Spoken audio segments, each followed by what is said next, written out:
अस्सलाम वालेकुम एवरीवन, मेरा नाम असद है और आज के इस लेसन में मैं आपको एक्सप्लेन करूंगा कि आप लोकल होस्ट सर्वर, एक्सएम्प, वैम्प या मैप इस्तेमाल करते हुए लोकल होस्ट को किसी डोमेन नेम में कैसे चेंज कर सकते हैं। व्हाट आई मीन टू से इज, जब हम लोकल डेवलपमेंट कर रहे होते हैं, पीएचपी की लोकल डेवलपमेंट करते हैं, तो हम प्रोजेक्ट को एक्सेस करने के लिए ब्राउजर में जाके कुछ इस तरह से लिखते हैं, लोकल होस्ट, उसके बाद प्रोजेक्ट फोल्डर और उसके बाद जिस फाइल को एक्सेस करना चाहते हैं उस फाइल का नाम आ जाता है। तो हमारी जो यूआरएल है वो ब्राउजर में कुछ इस तरह से नजर आती है।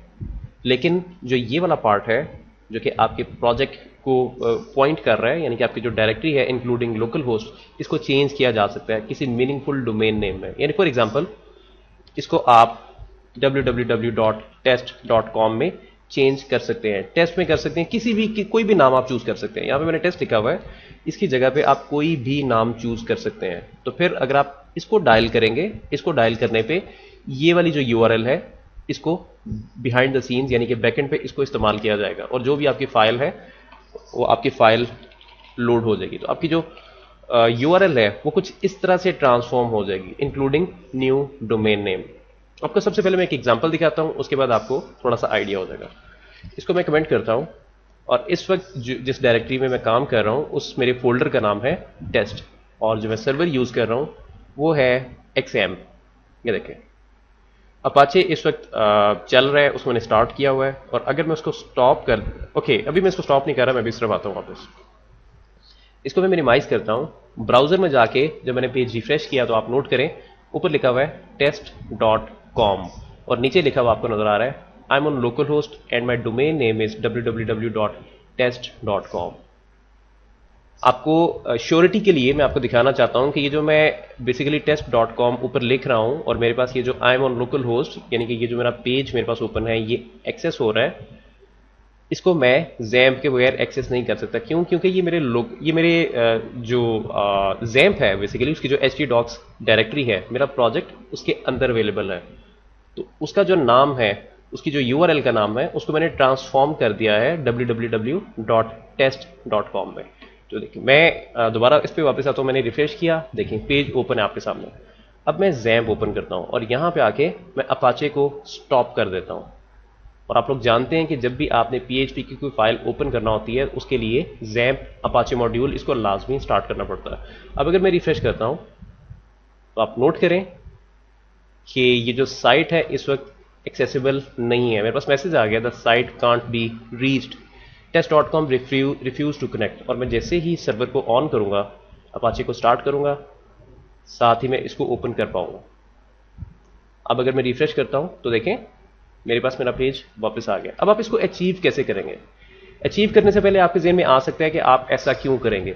यानी कि आप लोकल होस्ट पे अगर आप काम कर रहे हैं, आपका काम बिल्कुल ठीक हो रहा है, इस लोकल होस्ट लिखने के साथ आपका अगर काम हो रहा है, तो वाई टू बॉदर, क्यों हम इसको test.com में या किसी और डोमेन नेम में कन्वर्ट करेंगे? उसकी वजह क्या हो सकती है? उसके एक्चुअली बहुत सारे फायदे हैं, वो लेटर ऑन आपको फायदे नजर आएंगे, अभी तो खैर आपको नजर नहीं आएंगे अगर आप बिल्कुल बेसिक लेवल पे हैं। जब आप स्पेसिफिकली डिफरेंट टाइप की एपीआईज को इस्तेमाल करेंगे, तो कुछ एपीआईज ऐसी एपीआईज होती हैं जो कि आपको अलाउ नहीं करती हैं कि आप जब अपनी वेबसाइट की लोकेशन स्पेसिफाई करें तो उसमें लोकल होस्ट लिखा हुआ नजर आए, तो उसको रिजेक्ट कर देती है। फिर आपसे कहा जाता है कि आप कोई सर्वर सबसे पहले, होस्टिंग सबसे पहले बाय करें, उसके साथ जो आपने डोमेन नेम ली हुई होगी, फिर उस डोमेन नेम को इस्तेमाल करें तो आप वो एपीआई इस्तेमाल कर सकेंगे। तो उस चीज से बचने के लिए आप ये जो लोकल होस्ट वाला पार्ट है, इंक्लूडिंग आपका जो प्रोजेक्ट फोल्डर है, इसको आप किसी मीनिंगफुल डोमेन नेम में ट्रांसफॉर्म कर सकते हैं इजीली। ओके, तो मैं चाहूंगा कि मैं यहां पे एक न्यू डोमेन चूज करूं। यानी फॉर एग्जांपल मैं एक डोमेन चूज करता हूं, लेट्स से मैं कहता हूं www.abc.com। तो देखें abc.com जो है वो एग्जिस्ट नहीं करती है। उसमें मैंने सर्च करने की कोशिश की है, यहां पर नीचे लिखा हुआ आ गया है abc कांट बी रीच्ड, क्योंकि ये कोई वैलिड डोमेन नेम नहीं है। लेकिन इसको मैं अपने पर्पस के लिए, अपने मकसद के लिए इस्तेमाल कर सकता हूं। तो मैं इसको कैसे इस्तेमाल करूंगा? मुझे दो फाइल्स हैं जिनको एडिट करना होगा। वो कौन कौन सी फाइल्स हैं वो मैं यहां पे स्पेसिफाई कर देता हूं। उसमें जो फर्स्ट फाइल है वो है विंडोज होस्ट के नाम से फाइल है, उसका नाम है होस्ट्स, उसकी टाइप कोई भी नहीं है। उसके बाद जो सेकंड फाइल है वो है अपाचे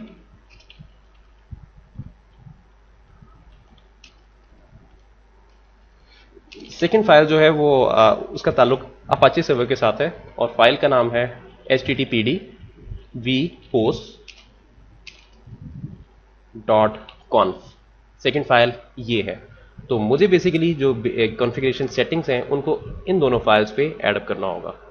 ओके, तो अब आपके सामने मैं एक न्यू प्रोजेक्ट क्रिएट करता हूं और उस प्रोजेक्ट में मैं एक ऑब्वियसली उसमें मैं न्यू फाइल ऐड करूंगा और वो एक न्यू प्रोजेक्ट होगा। उसके लिए मैं कोई स्पेसिफिक डोमेन चूज करूंगा, यानी कि फॉर एग्जांपल मैं चाहता हूं कि जो मैं डोमेन नेम अब चूज करूं उसका नाम होगा abc.com, यानी कि abc.com लिखने पे मेरी जो भी वो प्रोजेक्ट फाइल होगी वो ब्राउजर में लोड होगी, मेरा पूरा प्रोजेक्ट जो है ब्राउजर में लोड होगा और उसको मैं इस्तेमाल कर सकूंगा।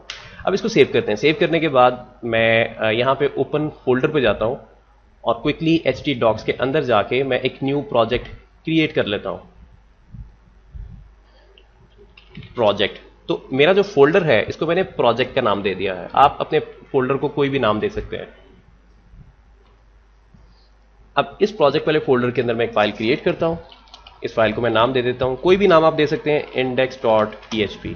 तो index.php आप भी जानते हैं एक ऐसा नाम होता है कि ये फाइल ऑटोमेटिकली ब्राउजर में लोड होती है, बेशक आप इसको स्पेसिफाई करें बेशक आप ना करें। तो यहां पे आके मैं लिखता हूं HTML और नीचे आके मैं लिखता हूं H1 और मैं यहां पे आके लिखता हूं माय न्यू प्रोजेक्ट फाइल। अब इसको इसको अभी तक मैंने सेट नहीं किया हुआ, यानी कि डोमेन नेम एबीसी के साथ इसका कोई भी लिंक नहीं है, मैंने मैपिंग नहीं की हुई अभी तक। तो मैं क्या काम करूंगा, इसको सबसे पहले एक्सेस करके देखते हैं कि क्या ये एक्सेसिबल है या नहीं है। मैं यहाँ पे एक न्यू टैब ओपन करता हूँ, मैं यहाँ पे आकर लिखता हूँ लोकल होस्ट और उसके बाद प्रोजेक्ट। तो देखिए मैंने लोकल होस्ट प्रोजेक्ट लिखा, जो मैंने अभी फाइल क्रिएट की थी तो बिल्कुल एक्सेसिबल है। और अगर मैं उस पर कुछ चेंजेस करता हूं,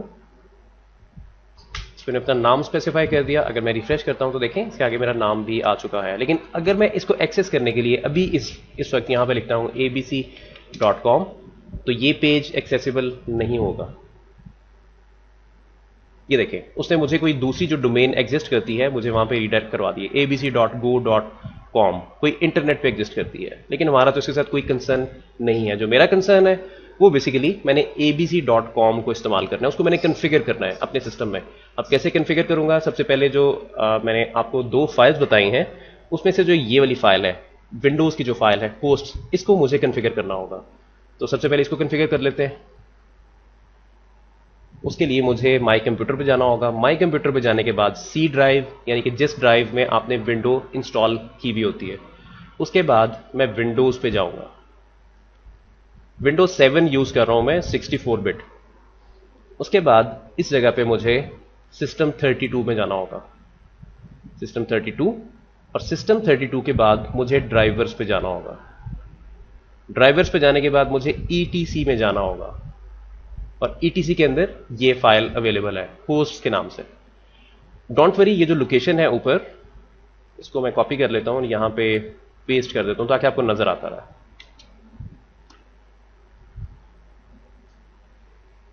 यहां पे आके मैं लिखता हूं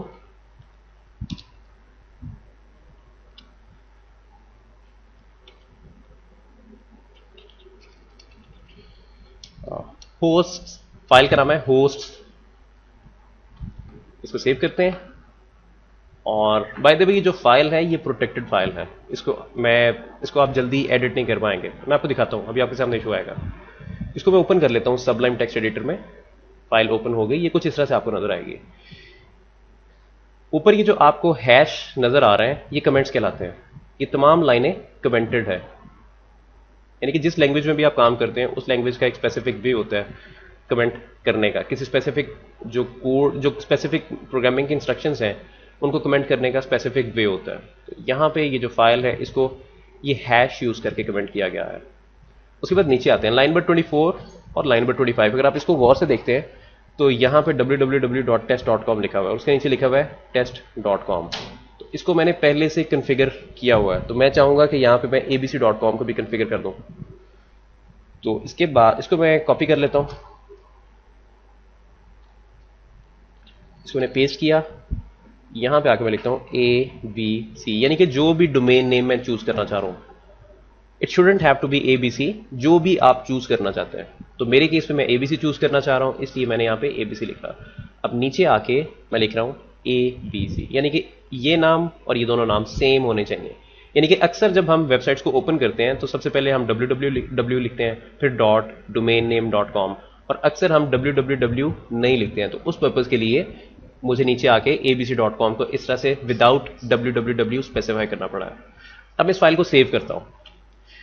यहां पे आप नोट करें, जैसा कि मैंने अभी आपको बताया था कि अगर मैं इस फाइल को सेव करने की कोशिश करूंगा, इसको एडिट करने की कोशिश करूंगा, तो सिस्टम मुझे अलाउ नहीं करेगा। तो मेरे सामने देखें एक छोटा सा बॉक्स खुल के आ गया। अगर ये एरर आपके सामने आता है तो आपको पैनिक होने की जरूरत नहीं है, आपने बिल्कुल रिलैक्स रहना है। जो मैं इंस्ट्रक्शंस आपको बता रहा हूं आपने उन पे ध्यान देना है। अब यहां पे लिखा हुआ है error access is denied, don't worry, इस फाइल को हम स्टिल एडिट कर सकते हैं। इसको अब मैं नोटपैड प्लस प्लस में ओपन करता हूं, सेम फाइल को, right click, edit with notepad plus plus. अब मैंने इसको नोटपैड प्लस प्लस में ओपन कर लिया है और वो जो लाइंस थी abc.com उनको मैंने यहां पे आके पेस्ट कर दिया है। अब मैं इसको यहां पे सेव करने की कोशिश करता हूं, तो देखिए मेरे पास मैसेज आ गया, the file can not be saved and it may be protected, और नीचे लिखा हुआ नजर आ रहा है, do you want to launch Notepad plus plus in administrator mode. अब इसका मतलब क्या है? इसका मतलब ये है कि ये फाइल आप सेव नहीं कर सकते हैं। ये जो इसके ऊपर मैसेज लिखा हुआ है इसमें कहा जा रहा है कि आप इस फाइल को सेव नहीं कर सकते हैं क्योंकि ये प्रोटेक्टेड फाइल है। अगर आप इसको सेव करना चाहते हैं तो क्या आप चाहेंगे कि आप नोटपैड प्लस प्लस को एडमिनिस्ट्रेटर मोड में ओपन करें? एडमिनिस्ट्रेटर जो है वो सिस्टम का बेसिकली एक सबसे पावरफुल यूजर होता है, यानी कि खुद इटसेल्फ एडमिनिस्ट्रेटर। मैंने यस पे क्लिक किया। अब मेरे सामने जो नोटपैड प्लस प्लस है वो रीओपन हो रहा है, यानी कि दोबारा से ओपन हो रहा है, और ऊपर आप नोट करें ऊपर एडमिनिस्ट्रेटर लिखा हुआ आ गया। तो इस वक्त मैं एडमिनिस्ट्रेटर मोड यूज कर रहा हूं, अब मैं सुपर यूजर हूं। अब अगर मैं इस फाइल को सेव करता हूं तो सक्सेसफुली सेव हो गई है, कोई इशू नहीं आया। अब मैं इसको मिनिमाइज करता हूं, मिनिमाइज करने के बाद जो नेक्स्ट फाइल है अब मैंने उसको टैकल करना है। तो वो जो नेक्स्ट फाइल है अब उसको ओपन कर लेते हैं। उस पर्पज के लिए मुझे यहां पे जो XAMPP कंट्रोल पैनल है उसको ओपन करना होगा। उसको ओपन करने के बाद अपाचे वाली लाइन में ये जो बटन है स्टॉप, इसके आगे एडमिन और इसके आगे कॉन्फ़िग, में इस पर क्लिक करूंगा और ब्राउज अपाचे पे जाऊंगा। अपाचे पे जाने के बाद यहाँ पे एक डायरेक्टरी है कॉन्फ के नाम से, ये कॉन्फ़िगरेशन सेटिंग्स इसमें अवेलेबल है। इस पर मैंने क्लिक किया। उसके बाद मुझे एक्स्ट्रा पे जाना पड़ेगा और ये जो URL है इसको मैं कॉपी कर लेता हूं। इसको कॉपी करके जो मेरे पास प्रोजेक्ट है मैं उस पर पेस्ट कर देता हूं।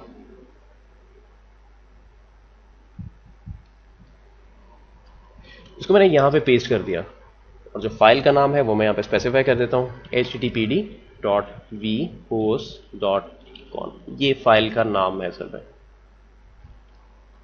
इसको सेव करते हैं। सेव कर देने के बाद अब मैं इस फाइल को ओपन कर लेता हूं। ये फाइल है असल में, राइट क्लिक,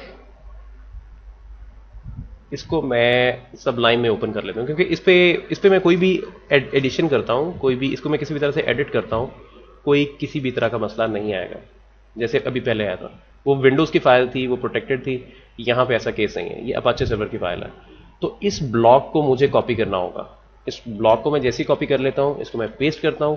यहां पे आप नोट करें ऊपर लिखा हुआ है test.com और उसके आगे पोर्ट नंबर स्पेसिफाई की हुई है। ये एग्जैक्ट वही पोर्ट नंबर है जिसका अक्सर स्काइप के साथ कॉन्फ्लिक्ट आता है, कभी स्काइप नहीं चलता, कभी अपाचे नहीं चलता, तो ये एग्जैक्ट वही पोर्ट नंबर है। ओके, तो यहां पे आके टेस्ट की जगह पे मैं लिखता हूं ABC। अब मैं इसको कॉन्फ़िगर कर रहा हूं। अब नीचे आगे लिखा हुआ है डॉक्यूमेंट रूट, बेसिकली मैं एक वर्चुअल होस्ट ऐड कर रहा हूं। ये रियल में तो एग्जिस्ट नहीं करता, ये वर्चुअली एग्जिस्ट करता है, तो मैं इसको ऐड कर रहा हूं। तो डॉक्यूमेंट रूट, यहां पे मेरी जो प्रोजेक्ट डायरेक्टरी है मुझे उसकी लोकेशन स्पेसिफाई करना होगी जो कि XAMPP के अंदर अवेलेबल है। तो टेस्ट की जगह पे आ जाएगा प्रोजेक्ट और नीचे जो ये टेस्ट लिखा हुआ है सर्वर नेम, यहां पे मुझे जो डोमेन नेम मैं चूज करना चाह रहा हूं उसको स्पेसिफाई करना होगा, यानी कि ये वाला abc.com। तो टेस्ट की जगह पे मैं लिख देता हूं ABC और नीचे भी आके मैं लिख देता हूं ABC। एक चीज आप अपने ज़हन में रखें, ये जो ऊपर मैंने ABC लिखा है उसके आगे कॉलन आ रहा है, इन दोनों में गैप ना आए, इस तरह से स्पेस ना आए, अदरवाइज आपका जो अपाचे सर्वर है वो स्टार्ट नहीं होगा, फिर वो अजीब अजीब से एरर्स शो करेगा जो कि आपकी समझ से बाहर होंगे। इसको सेव करते हैं। सेव कर देने के बाद अब मैं यहां पे आके लिखता हूं, अब यही प्रोजेक्ट मैं ओपन करना चाह रहा हूं और URL में कौन से डायल करूंगा, abc.com। मैंने abc.com लिखा, यूआरएल ओपन नहीं हुई, उसने मुझे फिर से जो एक्चुअल यूआरएल है abc.go.com ये मुझे वहां पे ले गया। गूगल एज्यूम कर रहा है कि पता नहीं मैं ये वाली यूआरएल एक्सेस करना चाह रहा हूं। तो ऑलवेज रिमेंबर, जब भी आप अपाचे सर्वर की किसी फाइल को एडिट करते हैं, उसको एडिट करने के बाद अपाचे सर्वर को लाजमी स्टॉप करें और उसको फिर स्टार्ट करें, यानी कि रीस्टार्ट करें, अदरवाइज ये काम नहीं करेगा।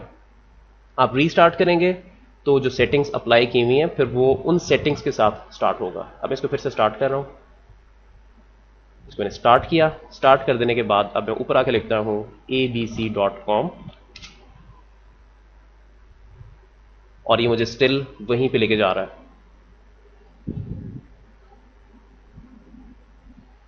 यहां पे मैं आके लिखता हूं www.abc.com, इसको वहां पे मुझे ले जाना नहीं चाहिए।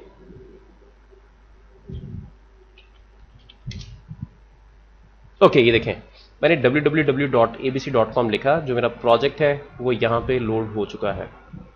और अगर मैं यहाँ पे लिखता हूँ abc.com तो ये मुझे किसी स्पेसिफिक यूआरएल पे लेके जा रहा है। तो इससे ये चीज़ साबित होती है कि जो भी डोमेन नेम आप चूज करें, आप पहले मेक श्योर करें कि वो एग्जिस्ट तो नहीं करता।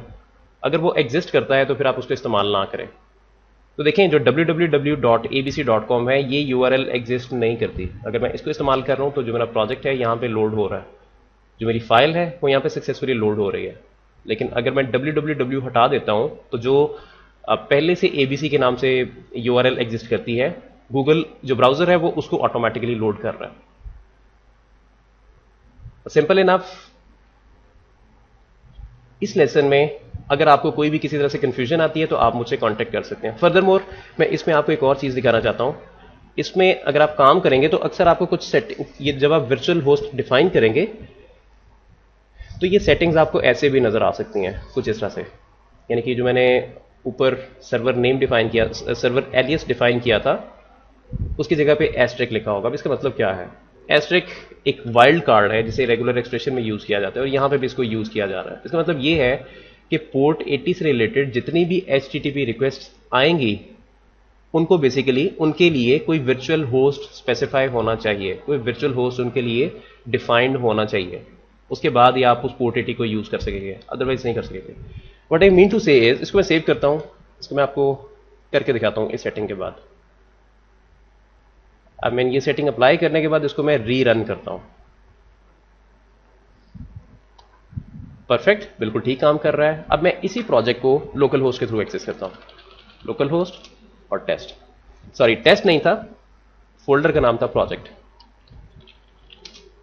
तो देखें मेरे सामने एरर आ गया, ऑब्जेक्ट नॉट फाउंड, क्योंकि अब ये यूआरएल सर्वर की समझ से बाहर है। सर्वर कह रहा है कि ये यूआरएल एग्जिस्ट नहीं करती, और इस पर जो फाइल मैं रिक्वेस्ट कर रहा हूँ, यानी कि index.php फाइल रिक्वेस्ट कर रहा हूँ, ये उसको नहीं मिल रही है। तो अगर इस तरह का इशू कोई आपके सामने आता है और अगर आप चाहते हैं कि आप डोमेन नेम भी स्पेसिफाई कर दें, स्पेसिफिक डोमेन नेम, और आप लोकल होस्ट को भी एक्सेस कर सकें, तो इसका एक बड़ा सिंपल सा सोल्यूशन है। वो सोल्यूशन क्या है? जो मैं पहले वाली सेटिंग्स यूज़ कर रहा था, आपको उन पहले वाली सेटिंग्स पे आना पड़ेगा। मैं ABC को कॉपी करता हूँ, ये जो एस्ट्रिक है इसको ABC के साथ रिप्लेस कर देता हूँ, और ऊपर में जाता हूँ, जो एस्ट्रिक है इसको मैं टेस्ट के साथ रिप्लेस कर देता हूँ। अब इसका मतलब ये है कि जब भी test.com से रिलेटेड कोई रिक्वेस्ट आएगी और पोर्ट 80 को उसमें यूज़ किया जाएगा, तो बेसिकली इस प्रोजेक्ट को एक्सेस करना है, इस डायरेक्टरी को एक्सेस करना है, ये मतलब है इसका। ओके, इसको सेव करते हैं। सेव कर देने के बाद फिर से मुझे जो अपाचे सर्वर है इसको स्टॉप करना होगा और इसको स्टार्ट करना होगा, क्योंकि बार बार मैं अपाचे से रिलेटेड फाइल है जिसको मैं एडिट कर रहा हूँ, और अपाचे सर्वर जब चलता है इन तमाम फाइल्स में जो सेटिंग्स लिखी हुई होती हैं वो सेटिंग्स को लोड किया जाता है, सबसे पहले इनको रीड किया जाता है, फिर उसके मुताबिक वो एक्ट करता है। अब अगर मैं लोकल होस्ट एक्सेस करता हूँ तो देखें मेरी फाइल सक्सेसफुली एक्सेसिबल है। और अगर मैं यहाँ पे आकर लिखता हूँ www.kbc.com, वो abc.com के साथ भी एक्सेसिबल है। अक्सर आप डिफरेंट टाइप के ट्यूटोरियल्स देखेंगे जो कि एडवांस लेवल के होंगे, तो उसमें आपको कुछ यूआरएल्स इस तरह से नजर आएंगी। यानी कि फॉर एग्जांपल अगर आप कोई लारावेल का प्रोजेक्ट बना रहे हैं तो उसकी यूआरएल ऐसे नजर आएगी, laravel.app या laravel.dev, कुछ इस तरह से नजर आएंगे। अगर आप वर्डप्रेस में काम कर रहे हैं तो वर्डप्रेस की वेबसाइट हो सकता है इस तरह से आपको नजर आए, उसका जो एड्रेस है वो इस तरह से नजर आए। डॉट डेव या WordPress dot app, something like this, कुछ इस तरह से आपको नजर है। तो अगर मैं इसको कॉम में कन्वर्ट कर देता हूं डॉट कॉम, तो आप लोग जानते हैं कि वर्डप्रेस डॉट कॉम के नाम से ऑलरेडी एक वेबसाइट जो रियल में है वो एग्जिस्ट करती है, तो इसकी जरूरत नहीं है यहाँ पे कॉम की, तो मुझे कोई डिफरेंट एड्रेस चूज करना पड़ेगा। तो मैं यहाँ पे आके ऐप लिख सकता हूँ। तो मेरे ख्याल से ये लेसन है इसके लिए इतना काफ़ी है। अगर आपको किसी भी तरह से कोई कंफ्यूजन आती है तो आप मुझसे कांटेक्ट कर सकते हैं।